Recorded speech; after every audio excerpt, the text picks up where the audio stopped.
Hi అందరికీ నమస్కారం. Welcome to signal TV digital. నేను మీ యాంకర్ జాస్మిన్. సో ప్రస్తుతం మనం చూస్తున్నట్లయితే హాట్ టాపిక్‌గా ఒక చర్చనీయాంశంగా అయితే ఒక టాపిక్ అయితే నడుస్తుంది సోషల్ మీడియా అంతట్లో జానీ మాస్టర్ గురించి. సో మనం చూస్తున్నాం జానీ మాస్టర్ గురించి. జానీ మాస్టర్ లేడు, పరారీలో ఉన్నాడు. అసలు తన పైన కేస్ ఫైల్ అయింది అని చెప్పేసి మనం చూస్తున్నాం. ఒక 2, 3 డేస్ నుంచి అయితే ఇది చాలా చర్చనీయాంశంగా మారింది. దీనిపైన చాలామంది సెలబ్రిటీస్ కానీ చాలామంది స్పందిస్తున్న పరిస్థితి మనం చూస్తున్నాము. అసలు ఏంటి అంటే స్టార్టింగ్ నుంచి ఈ రోజు వరకు ఇప్పటి వరకు ఏం జరిగింది, కేసు ఎన్ని మలుపులు తిరిగింది, ఎలా వెళ్తుంది అనేది మనం చూసుకున్నట్లయితే స్టార్టింగ్ ఎవరైతే జానీ మాస్టర్ అంటే అందరికీ తెలుసు, తెలియని వాళ్ళు అంటూ ఎవ్వరు ఉండరు. ఆయన చాలా పెద్ద డాన్సర్, కొరియోగ్రాఫర్ అనమాట. సో ఈ మన సౌత్‌లో అయితే అందరికీ తెలుసు, బయట కూడా చాలా మందికి తెలుసు. సో తను ఇంకా డాన్స్ యూనియన్‌కి వచ్చేసి తను ప్రెసిడెంట్ కూడా. సో మనం చూసుకున్నట్లయితే ఈరోజు జరుగుతున్నది కానీ 2 డేస్ నుంచి జరుగుతున్న టాపిక్ ఏంటంటే లైంగిక దాడులు చేశాడు. తన దగ్గర ఉండే లేడీ అసిస్టెంట్ కొరియోగ్రాఫర్ ఎవరైతే ఉన్నారో డాన్సరు, తనపై తిను లైంగిక దాడులు చేశారని చెప్పేసి తను వెళ్ళి నార్సింగ్ పిఎస్లో కేసు ఫైల్ చేయడం కూడా జరిగింది. సో కేసు ఫైల్ చేసింది. అసలు ఏం కేసు ఫైల్ అయింది, ఏంది అని తెలుసుకున్నట్లయితే పోక్సో కేసు అని చెప్పేసి ఆ కేసు ఫైల్ చేసిరు. అసలు ఈ పోక్సో కేసు అంటే ఏంది అనేది అంటే ఒక మైనర్ పైన లైంగిక దాడి చేసినప్పుడు ఈ కేసు అయితే ఫైల్ అవుతుంది. ఇది నాన్ బెయిలబుల్ అనమాట. సో అసలు ఇప్పుడు తను వచ్చేసి అంటే అసలు వీళ్ళిద్దరికి ఎక్కడరా పరిచయం అయింది, ఎక్కడరా చెడింది అనుకునేది మాట్లాడితే ఫస్ట్ ఈ అమ్మాయి D11లో పార్టిసిపేట్గా ఉండే. డీలో డాన్సర్గా వచ్చింది, తిను చేసింది. ఓకే, అంతా బాగానే ఉంది. ఆ తర్వాత షో మొత్తం అయిపోయాక జానీ మాస్టర్ ఏం చెప్పారంటే ఓకే, తనే వచ్చి అంటే మీ టీంలో జాయిన్ అవ్వాలనుకుంటున్నాను అని చెప్పేసి అంటే ఆయన ఒక అవకాశం ఇచ్చాడు ఈమెకి. ఓకే, మీకు చేయాలి అనుకుంటే చేయొచ్చు, మా గ్రూప్లో జాయిన్ అవ్వచ్చు అని చెప్పేసి తను అడిగిన దానికి ఈయన అవకాశం ఇచ్చాడు. అక్కడ జాయిన్ అయింది. అయిన తర్వాతకి తిన పక్కనే అసిస్టెంట్గా కానీ అంటే అసిస్టెంట్ కొరియోగ్రాఫర్గా, డాన్సర్గా జానీ మాస్టర్ ఆయన దగ్గర ఆమెని పెట్టేసుకున్నాడు. ఎప్పుడు 2019లో. అప్పుడు వచ్చేసి అమ్మాయి ఏజ్ వచ్చేసి 16. మన 2017 నుంచి 2019లో జరిగిన స్టోరీ ఇప్పుడు ఈమె ఏదైతే కేసు పెట్టిందో అది. ఏదైతే క్యారవాన్‌లో జరిగిన సంఘటన కూడా ఆమె ఫైల్ చేసింది. అంటే చాలా పేపర్స్ రాసింది. ఏదైతే కంప్లైంట్ ఇచ్చిందో, ఆ కేసు ఫైల్ అయిందో ఆ ఎఫ్ఐఆర్‌లో చాలా రకాలుగా రాసి ఉండడం జరిగింది. తను చెప్పింది ఏంటంటే, నేను మైనర్‌గా ఉన్నాను. అప్పుడు నాకు 16 ఏళ్ళు. నేను క్యారవాన్‌లో ఏదైతే మేము ముంబైకి వెళ్ళామో, అదేవిధంగా క్యారవాన్‌లో ఏదైతే మేము ఉన్నామో ఆ సమయంలో జానీ మాస్టర్ వచ్చేసి నన్ను ఇట్లా వచ్చి పడుకో అనడం కానీ, ఇలా అంటే ఇట్లా బూతులు మాట్లాడడం నా పైన, అదేవిధంగా వచ్చేసి ఇట్లా అంటే మనందరం చూస్తున్నాం ఇట్లా చాలా గలీజ్‌గా బూతులు మాట్లాడేసి నేను ఒప్పుకోకపోతే, నేను యాక్సెప్ట్ చేయకపోతే దానికి నన్ను ఇట్లా తల పట్టేసుకొని, జుట్టు పట్టుకొని కొట్టేశాడు అక్కడే నన్ను అని చెప్పేసి ఆమె చెప్పింది. ఓకే, రైట్, బాగుంది. ఎవరైనా ఆమె చెప్పిన పాయింట్ మనము ఓకే బాగుంది అనుకుందాము. కానీ ఆ రోజు ఏం చేసింది రియాక్ట్ అవ్వకుండా? ఇప్పుడు ఎవరైనా మనకి ఒక ప్లేస్‌లో ఉన్నప్పుడు మనకి ఇష్టం లేకుండా అట్‌లీస్ట్ మనల్ని ఎవరైనా టచ్ చేస్తేనే ఓకే, నీకు ఒకవేళ భయమైతుంది. ఆయన పెద్ద స్టేజ్‌లో ఉన్నాడు, మనం చిన్న స్టేజ్‌లో ఉన్నాం గదా అని ఒకటి ఉందనుకో, మనం ఏం చేస్తాం, సైలెంట్‌గా అక్కడితోని స్కిప్ చేసుకొని ఏదో ఒకటి కవర్ చేసి స్కిప్ చేసుకొని వెళ్ళిపోతాం. మళ్ళీ వెనక్కి చూడం. ఇక అలాంటి ప్లేస్‌కే రాము. ఎందుకంటే ఒకసారి ఆల్రెడీ దాడి జరిగిందంటే మళ్ళీ అలాంటి ప్లేస్‌కి ఎవ్వడు పోడు నాకు తెలిసి. ఓకేనా? కానీ అంత జరిగినప్పుడు కూడా ఇదెప్పుడు 2019లో ఈ ఘటన అనేది జరిగినప్పుడు నీ పైన అంత బలవంతంగా రేప్ చేసిండు, ఇదంతా జరిగింది అన్నప్పుడు 2024లో మైనర్ కింద కేసు పెట్టింది. నేను మైనర్‌గా ఉన్నప్పుడు నన్ను ఇట్లా చేసిండు, ఇట్లా రేప్ చేసిండు, ఇట్లా జరిగింది అని చెప్పేసి. ఎక్కడైనా సింక్ అవుతుందా?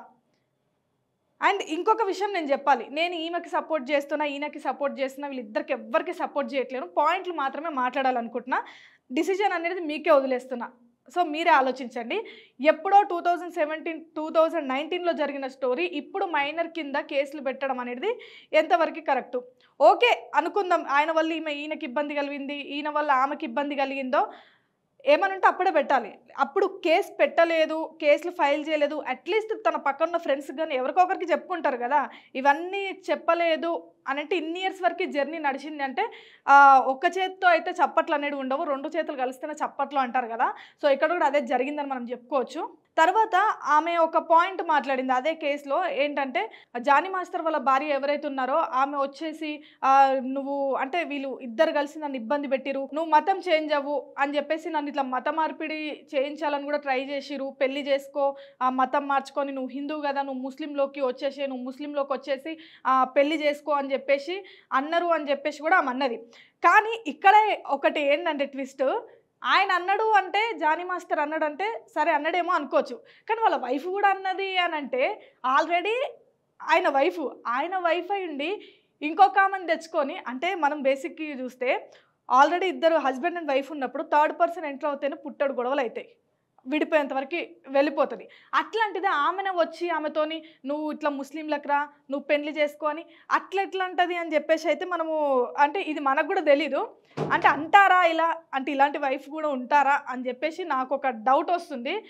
ఇంకొకటేందంటే వీళ్ళ వైఫ్ జానీ మాస్టర్ వాళ్ళ వైఫ్ ఎవరైతే ఉన్నారో వీళ్ళది లవ్ మ్యారేజ్ అనమాట. వీళ్ళు గూడా ఆమె గూడా నార్మల్‌గా హిందువే, ముస్లిం గాదు. తర్వాత ఈయనని పెళ్లి చేసుకున్నప్పుడు ముస్లింలోకి చేంజ్ అయిపోయి వాళ్ళిద్దరూ మ్యారేజ్ చేసుకున్నారు. ఆ తర్వాత నెక్స్ట్ అలా చేసుకున్నారు. ఇప్పుడు నన్ను గూడా ఇలాగే నువ్వు చేంజ్ అయ్యి పెళ్లి చేసుకో అని జెప్పేసి అంటున్నారు అని జెప్పేసి అన్నది. కానీ ఇంకొకటేందంటే మ్యారేజ్ ప్రపోజల్ అనేది 24 ఏజ్ ఒచ్చాక ఈమెకు 21 ఏజ్ ఒచ్చాక ఇప్పుడు పెళ్లి చేసుకోమంటున్నాడు అని జెప్పేసి అంటున్నాడు అని జెప్పి ఈమంటుంది. మనము స్టార్టింగ్ నుంచి చూసుకున్నట్లయితే ఆ రాస్తున్న రాతలకి ఫైల్ చేసిన కేస్‌కి ఎక్కడ సింక్ అవ్వట్లేదు. అన్నీ నాన్ సింక్‌లో వెళ్ళిపోతున్నాయి. మనము ఎవరికీ సపోర్ట్ గాదు. కానీ ప్రాపర్‌గా అయితే అక్కడైతే ప్రాపర్‌గా అయితే లేదనిపిస్తుంది. ఎందుకంటే పెళ్లి చేసుకోమంటున్నాడు, రిలీజియన్ చేంజ్ అవ్వమంటున్నాడు, మత మార్పిడి చేస్తున్నాడు, మతం చేంజ్ అవ్వు, పెళ్లి చేసుకుంటా అంటున్నాడు అంటే నీకు పెళ్లి చేసుకోవాలని ఉందా? అంటే నేను మతం చేంజ్ అవ్వను, ఇట్లనే ఉంటా, పెళ్లి చేసుకుందామని అంటున్నావా? లేదంటే మతం చేంజ్ అవుతేనే పెళ్లి చేసుకుందామని అంటున్నాడు అని చెప్పేసి అంటున్నావా? అనేది మాత్రం అర్థం కాలేదు. ఇంకా మనం చూసుకున్నట్లయితే ఇప్పుడు చాలామంది సెలబ్రిటీస్ బయటకొచ్చేసి చాలా వరకి మాట్లాడుతున్నారు. ఇదైతే ఖచ్చితంగా మేము ఖండిస్తాము. ఇలాంటివైతే అసలు మేము సపోర్ట్ చేయము అని చెప్పేసి అంటున్నారు. బేసికలీ అందరికీ తెలిసిన విషయమే. ఇండస్ట్రీ అంటేనే ఖచ్చితంగా కమిట్మెంట్స్ ఉంటాయి అనేది చాలామంది సెలబ్రిటీస్ కొంతమంది మంచిగా ఉన్నవాళ్ళు ఇండైరెక్ట్‌గా గూడా చాలా ఇంటర్వ్యూస్‌లో చెప్పడం జరిగింది. అది మన ఇష్టము. మనం వెళ్ళాలనుకుంటే నీకు అవకాశం కావాలనుకుంటే నువ్వు వెళ్ళాలనుకుంటే వెళ్ళొచ్చు. సో, అదొక పాజిటివ్ వేలో నడుస్తది. ఎవరిని ఎవరు ఇక్కడ బలవంతం జెయ్యరు అని జెప్పేసి చాలామంది గూడా మాట్లాడడం జరిగింది. ఇంకా కొంతమందొచ్చేసి ఫైట్ జేషిర్రు గూడా గట్టిగా. ఎవరు ఫైట్ జేషిర్రర్రా అంటే ఎక్కువగా మనం చూసుకున్నట్లయితే అందరికి తెలిసింది శ్రీరెడ్డి. ఒక 4, 5 ఇయర్స్ బ్యాక్ శ్రీరెడ్డి బట్టలు ఇట్లా ఇప్పేసి మరి ఫిల్మ్ ఛాంబర్ ముందు కూసోని గట్టిగా ఫైట్ జేషింది. నాకు ఛాన్స్ ఇవ్వలేదు. చిన్నోళ్ళ కానుంచి, కెమెరామెన్‌ల కానుంచి పెట్టుకుంటే హీరోల కానుంచి డైరెక్టర్స్, ప్రొడ్యూసర్ దగ్గర అందరి దగ్గర పడుకున్నా. ఇంత జేషిర్రు. నన్ను న్యూడ్ పిక్స్ అడిగిర్రు. అన్నీ జేషిర్రు అవకాశం ఇస్తని. ఇంత జేషినా గానీ నాకు ఒక ఛాన్స్ ఇవ్వలేదు అని జెప్పేసి ఆ రోజు ఫిల్మ్ ఛాంబర్ దగ్గర మొత్తం బట్టలిప్పి కూసొని మరి ఆమె ఫైట్ జేషింది. ఆ రోజు ఎవ్వరు రాలేదు. ఆమెకి సపోర్ట్‌గా ఎవ్వరు రాలే. అందరూ ఆమెదే తప్పన్నారు ఇంకా. అట్లెట్లుంటది, కమిట్మెంట్స్ అట్లేం లేవు. ఎందుకు రాకుల్ ప్రీతి సింగ్ గూడా ఆమె గూడా హీరోయినే గదా! రాకుల్ ప్రీతి సింగ్ గూడా దీనిపైన ఒక హాట్ కామెంట్ జేసింది శ్రీరెడ్డి బయటకొచ్చినప్పుడు. అట్లాంటివేం లేవు అని జెప్పేసి అన్నది. అది మీకందరికీ తెలుసు. ఇట్లా ఏం లేవు, ఇట్లా కమిట్మెంట్స్ అట్లాంటివేం లేవు. ఏదైనా మ్యూచువల్ అండర్‌స్టాండింగ్ ఉంటది. ఏదైనా మంచిగుంటది. ఆమెకు అవకాశాలు రాలేదు గాబట్టి ఇట్లా అయింది అని జెప్పేసి ఆమెను మొత్తానికి బ్యాన్ జేసి పడేషిర్రు. ఓకే. అక్కడితోని అది అయిపోయింది. ఆమె అయినా ఫైట్ జేస్తూనే ఉంది. కంటిన్యూ అవుతుంది. ఆ తర్వాత మన పొన్నం గారు చూసుకున్నట్లయితే త్రివిక్రమ్ గారి పైన కేస్ ఫైల్ చేసింది. ఇట్లా చేస్తున్నాడు, నన్ను ఇట్లా వేధిస్తున్నాడు, లైంగిక దాడి చేస్తున్నాడు అని. ఈమె చేసి నాకు తెలిసి 4 ఇయర్స్ బ్యాక్, ఈమె కూడా 3 ఇయర్స్, 4 ఇయర్స్ బ్యాక్ చేసింది. ఇప్పటి వరకు ఆ కేసు గురించి ఎవ్వరు మాట్లాడట్లేరు. ఆమె మాట్లాడినప్పుడు కూడా ఆమెకి సపోర్ట్‌గా ఇంకెవ్వరు కూడా రాలేదు. ఆ కేసు ఇంకా అలాగే ఉంది. దాని గురించి ఏం ఇన్వెస్టిగేషన్ లేదు, ఏం లేదు. అది అట్లనే నిలిచిపోయి ఉంది. ఎవ్వరు రియాక్ట్ అవ్వలేదు. ఇప్పుడు ఫ్రెష్‌గా వచ్చిందేంటంటే ఘటన ఈ జానీ మాస్టర్ గురించి. జానీ మాస్టర్ గురించి రాగానే టకా టకా టకా టకా అని చెప్పేసి అందరూ లేస్తున్నారు. అందరూ లేచినప్పుడు ఈ పొన్నం గారు కూడా ఏం చేసిందంటే, ఇది రియాక్ట్ అవుతారు కదా, మరి నా కేసు ఏంది, నా కేసు గురించి కూడా మీరు మాట్లాడండి, రియాక్ట్ అవ్వండి అంటారు. కానీ మీరు అబ్జర్వ్ చేస్తున్నారా, అసలు ఆమె చెప్పిన, ఆమె ట్విట్టర్‌లో గానీ, వాట్సాప్‌లో గానీ, ఆమె సోషల్ మీడియాలో వచ్చేసి నా కేసు కూడా మీరు చూడండి అంటున్నా గానీ, దానిపైనైతే ఎవరు మాట్లాడట్లేరు. ఎవ్వరు మాట్లాడట్లేరు. ఏ సెలబ్రిటీస్ మాట్లాడట్లేరు. ఎవ్వరు మాట్లాడట్లేరు. ఎంతసేపు Jani master, Jani master, Jani master అనే మాట్లాడుతున్నారు గానీ, వాళ్ళు ఇంకా హీరోలు, హీరోయిన్‌లు, డైరెక్టర్లు వాళ్ళ గురించి ఎందుకు మాట్లాడట్లేరు? వాళ్ళ గురించి ఎందుకు రియాక్ట్ అవ్వట్లేరు? ఇక్కడ అనుకుంటున్నది ఏందంటే, ఏంటి రాజకీయ కుట్ర ఏమైనా జరుగుతుందా? ఎందుకంటే వాళ్ళ గురించి మాట్లాడంది, వీళ్ళ గురించి పర్టిక్యులర్‌గా ఇంతగనం పట్టుకొని మాట్లాడుతున్నారు. సెలబ్రిటీలు సైతం రియాక్ట్ అవుతున్నారు. ఈమె ఝాన్సీ గారు వెళ్లి ఫిల్మ్ ఛాంబర్‌లో ప్రెస్ మీట్ పెట్టి మరి ఇది మేము ఖండిస్తాము, మేము ఊరుకోము అని చెప్పేసి మాట్లాడుతున్నారు. మరి దీనికి ఎందుకు రియాక్ట్ అవ్వట్లేరు? అది కూడా మనం ఆలోచించాల్సిన విషయము. అదే విధంగా చూసుకున్నట్లయితే ఇప్పుడు జానీ మాస్టర్ పరారీలో ఉన్నాడు అని చెప్పేసి అంటారు. కానీ ఆయన ఏమంటున్నాడంటే, లేదు ఖచ్చితంగా నా దగ్గర ఎవిడెన్స్ ఉన్నాయి. నేను వస్తాను మీడియా ముందుకి. నేను మాట్లాడతాను త్వరలోనే. నేను ఒక కంక్లూజన్ అనేది ఇస్తాను దీని గురించి. నేను షూటింగ్ బిజీలో ఉన్నా అని చెప్పేసి ఆయన చెప్పిండు. ఓకే. ఇప్పుడు ఇంకొకటి ఆలోచించాల్సింది ఏంటంటే, కేస్ పెట్టింది ఇప్పుడు వాళ్ళ అసిస్టెంట్ ఎవరైతే ఉన్నారో ఆ అమ్మాయి వెళ్ళి ఆ డాన్సర్ వెళ్ళి ఈయన పైన కేస్ ఫైల్ చేసింది. నాకు ఇట్లా అన్యాయం జరిగింది, ఇట్లా చేసిండు అని. నీకు అన్యాయం జరిగింది, ఇట్లా చేసిండు అన్నప్పుడు నువ్వు మీడియా ముందుకొచ్చి మాట్లాడితే నిజాలేందో తెలిసిపోతాయి. ఎవరెవరో అందరొచ్చి ఇట్లయింది, ఇట్లయింది, ఇట్లయిందని వీళ్ళు అనలైజేషన్ చేయడం, వాళ్ళు అనలైజేషన్ చేయడం, వీళ్ళు మీడియాలో వేయడం, ఇవన్నీ ఎంతమంది మాట్లాడినా గానీ నిజం అనేది బయటికి రాలేదు ఇంకా. అంటే వాళ్ళు అనుకుంటురు. ఇప్పుడు నేనైనా గానీ, ఎవరైనా గానీ అందరూ ఏందంటే ఇట్లా జరిగుండొచ్చు, ఇట్లా అయిండొచ్చు, ఇట్లా అయిండొచ్చు అని అనుకుంటురు అంతే. కానీ ఇంకా నిజాలనేటివి ఏవి బయట పడలేదు. ఇంకా పోలీస్ వాళ్ళు కూడా చెప్పింది ఏంటంటే, మేము చూస్తాము ఏదైనా ఒక కేసు ఫైల్ అయినాక, ఎఫ్ఐఆర్ ఫైల్ అయినాక ఏం చేస్తారంటే వెంటనే అరెస్ట్ చేయరు.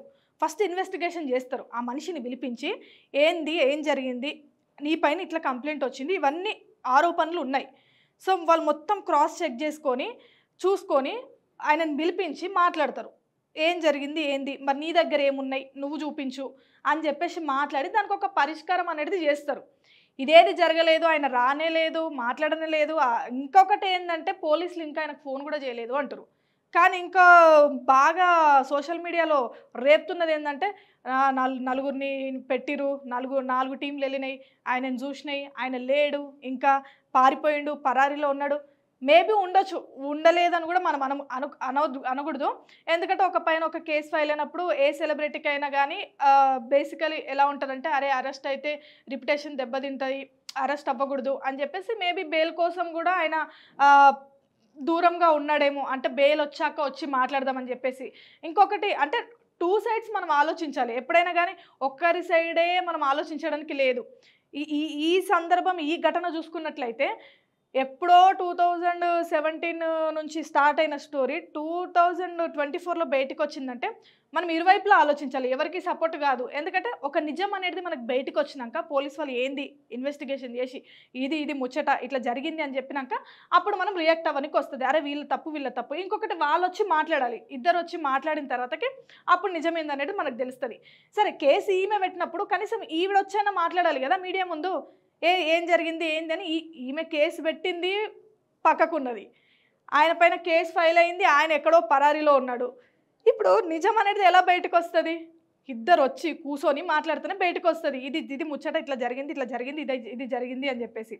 సో నేను బేసికలీ ఓవరాల్గా చెప్పాల్సింది ఏంటంటే, చాలా ఛానల్స్ కానీ సోషల్ మీడియాలో కానీ మనం చూస్తున్నాము, ఒక్కొక్కరు ఒక్కొక్క మాట మాట్లాడుతున్నారు. అంటే ఒక్క టాపిక్ అనేది లేదు. ఒకరు ఇట్లా అంటారు, ఒకరు అట్లా అంటారు, ఒకరు ఇట్లా అంటారు. సో వీళ్ళకి వాళ్ళకి ఎవరికి నచ్చినట్టు వాడికి సపోర్ట్ చేసుకుంటూ మాట్లాడతారు. మనం ఎవ్వరికి సపోర్ట్ చేయడానికి లేదు. ఒకటి ఇద్దరు వచ్చి బయటకు వచ్చి మాట్లాడితే ఆమెదేందో ఈయనదేందో అర్థమవుతుంది. లేదు అంటే పోలీసు వాళ్ళు ఇన్వెస్టిగేషన్ చేయాలి. ఏంది, ఏం జరిగింది, ఏందని వాళ్ళు ఇన్వెస్టిగేషన్ చేసిన తర్వాతకి వాళ్ళు మనకి ఇది ముచ్చట అని చెప్తే కానీ అప్పటికి కానీ మనకు ఏం జరిగింది ఏంది అనేది బయటికి రాదు. అట్లనే ఇంకొకటి మనం చూసుకోవాల్సింది ఏంటంటే, పలు రకాలుగా మాట్లాడుతున్నారు. ఎప్పుడో 2019లో జరిగిన స్టోరీ ఇప్పుడెందుకు 2024లో బయటకు వచ్చింది. అల్లు అర్జున్ ఆమెకి ఎవరైతే ఆ లేడీ కొరియోగ్రాఫర్ డాన్సర్ ఉందో ఆమెకు సపోర్ట్ చేయడం ఏంది, ఇది రాజకీయ కుట్ర అనేది జరుగుతుంది. ఈయన పవన్ కళ్యాణ్‌తో ఉన్నాడు గాబట్టి, జనసేనలో ఉన్నాడు గాబట్టి, జానీ మాస్టర్ జనసేనలో ఉన్నాడు గాబట్టి, అల్లు అర్జున్ వాళ్ళు చేస్తున్న కుట్ర ఇది.